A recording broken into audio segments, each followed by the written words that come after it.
What's up, Big Bear Nation? Welcome back to the homestead.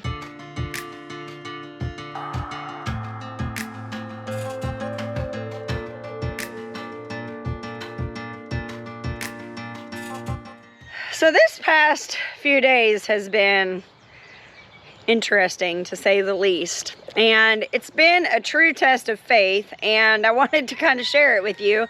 One, just because it's actually kind of a cool story, and two, because we've learned so much from it, and I wanted to share that with you as well. Towards the end of last week, Carol needed a new pair of jeans. She had ripped the one she had, and she needed a new pair before we had church on Sunday. So we headed off to Anderson to go take care of that. Well, while we were on the way, Jason texts me and says, I need you to come home.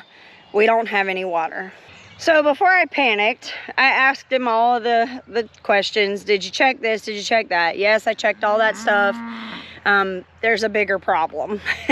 And he sent me a picture. And our well pump pressure switch had caught on fire. So we needed to replace the switch. That was the first lesson that I'm hoping that everybody will get from this. Most people that live on a homestead, most of them, I would assume, have to have a well because of where you're living.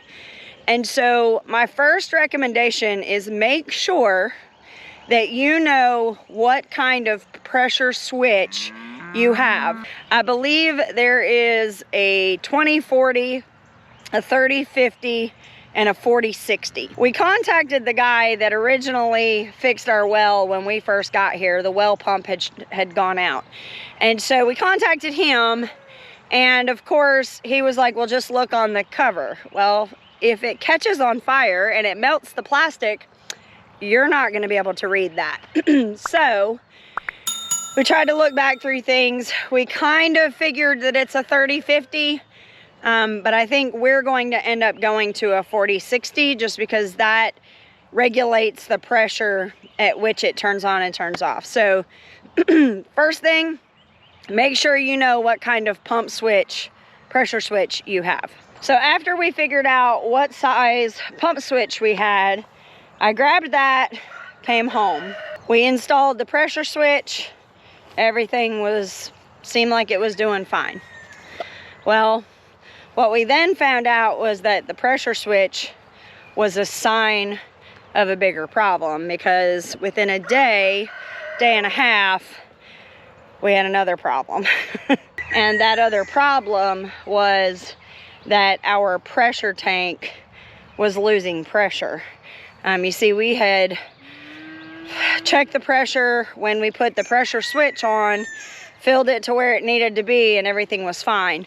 Well, after a day and a half or so, all that pressure had kind of started to leak out, and we no longer could retain pressure, which then had the well pump pressure switch short cycling. So before we blew out the pressure switch, turned everything off, went to go get a new pressure tank. So my second lesson that I learned is to be realistic in your expectations when you go to get plumbing supplies, because a trip to get plumbing supplies is like going to the DMV. You're never going to have everything you need on the first trip, and if you already grasp that, you won't be as frustrated when you have to go back a second time, or you will really pay attention to everything you think you're going to need, and you'll be a little bit more prepared and maybe not have to take that second or third trip. Now, I'm sure at some point you're probably asking, okay, well, where's the story about faith, a test of faith? Well, pressure tanks and pressure switches are not cheap. Pressure tank that we needed was 400 bucks. Switch was like 40 or 50, and then you have all of these other parts, like the T that went with it was brass, and so that piece itself was like $100. So there was a lot of money involved, and we were going to have to dip into our emergency fund to do so. Now let me back up just a teeny bit and tell y'all, Jason and I have been working really hard with the Emmaus community, which if you don't know what that is, you'll need to go look that up. But we've been doing a lot with them, and we have some things coming up in the coming weeks. And so whenever you start to do stuff for God, the enemy always tries to come in and do things.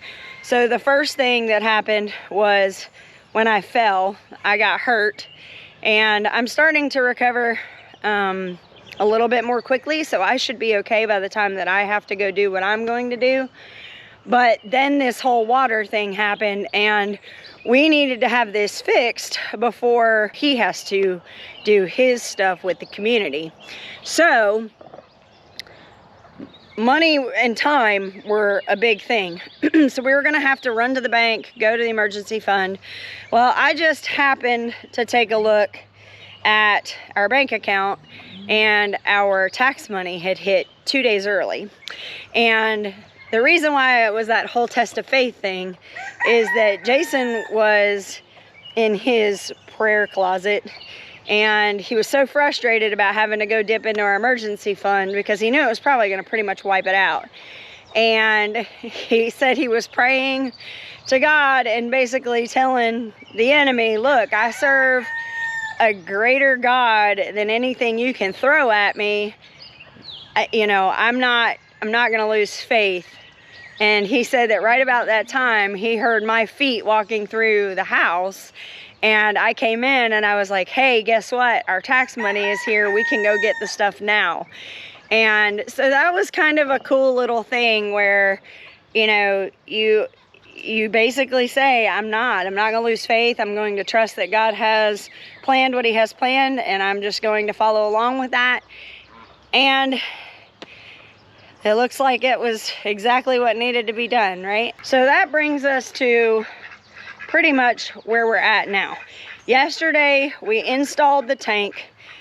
We got the pressure switch done. We have a bunch of different pipes that need to marry together because with the new pump, it needed all new PVC and stuff because of the way that it sits. Here's my third thing that I learned, and that is, don't try to force getting something fixed when it's dark and you're tired. I love my husband. He is my absolute hero.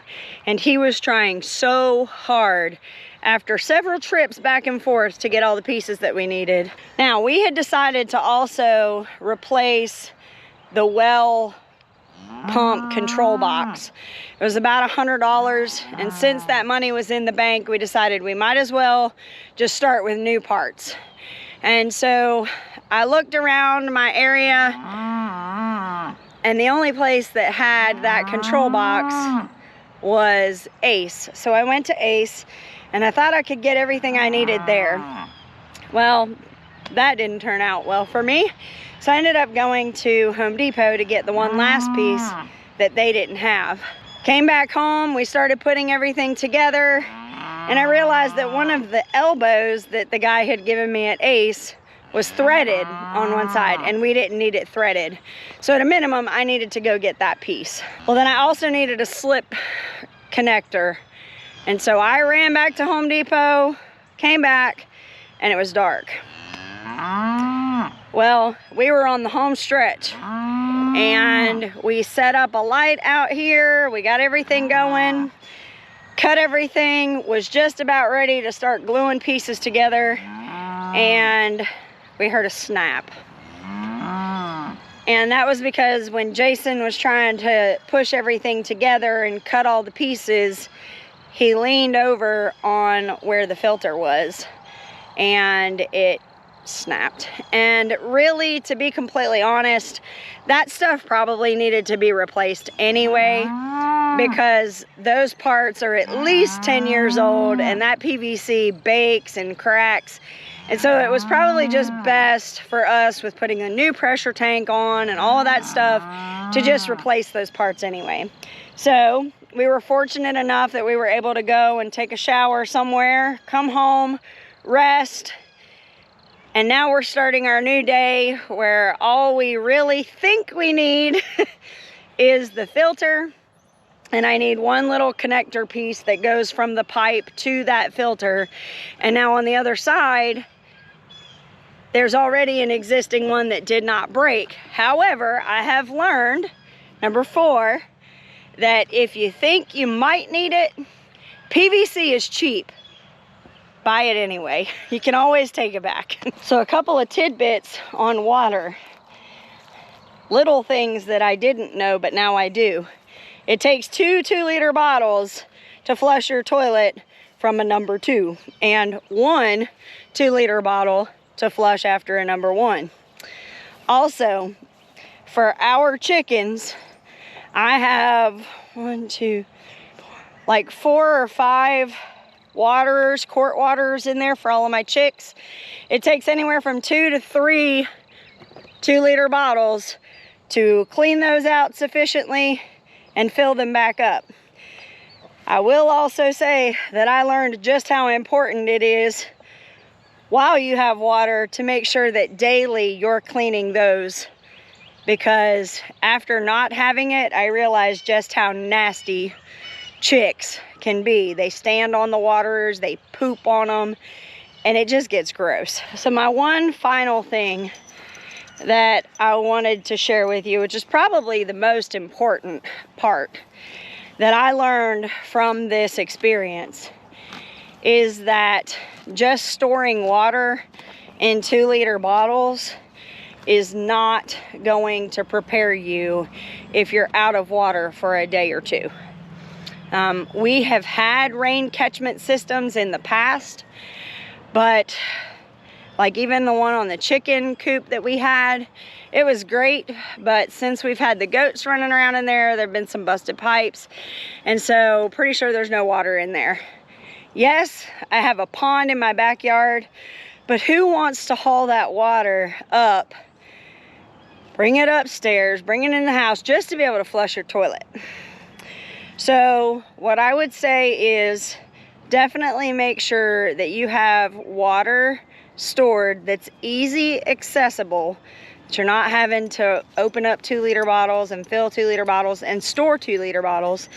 And 2, I would definitely recommend some kind of makeshift compost toilet. And that can be something simple. You can have something permanent that you keep on your property, or you can get a 5-gallon bucket, get a pool noodle, and keep a bag of those pine pellets that you can get at Tractor Supply. Just keep it inside the bucket in the bag. And then if you ever need it, it's there. It's all stored in its own thing. You can sit on the pool noodle. That'll make it nice and comfy, especially for us ladies and you men that need to read the paper. But also then you'll be able to put those pine pellets in there. It'll absorb up your urine and also help compost down your poop and stuff. So that's kind of where we're at now, is reevaluating what we have going on. And I really feel like God put this on our plate early enough for us to, 1, be able to handle it financially, but to 2, start looking at it and go, okay, here is definitely a weakness we have. Because for instance, like my cow back here doesn't have water right now. Now we'll have that remedied here very soon, but this morning she doesn't have water. So we have to hurry up and get that fixed so that we can get her water. Now we have been fortunate that we've had rain and dew the last couple of days, so she's definitely getting moisture through the grass. So I'm not worried about her being dehydrated, but we definitely have to get the water situation fixed today, or I'm gonna have to start hauling water from the pond up here so that she, and actually we may not even do that. If we feel like we really have to, we'll just put a leash on her harness and walk her down to the pond, because that would just be the easiest way to do it. So I hope that you've learned something from this, from our experience, you know, which is what our whole channel is about, is anytime we have something that we learn, we like to share it with you guys. Now, if y'all have had some similar situations, or if anybody knows anything about wells, put that down in the comments below. We'd love to hear it. Thank you for stopping by the Big Bear Homestead. God bless. Have a nice day.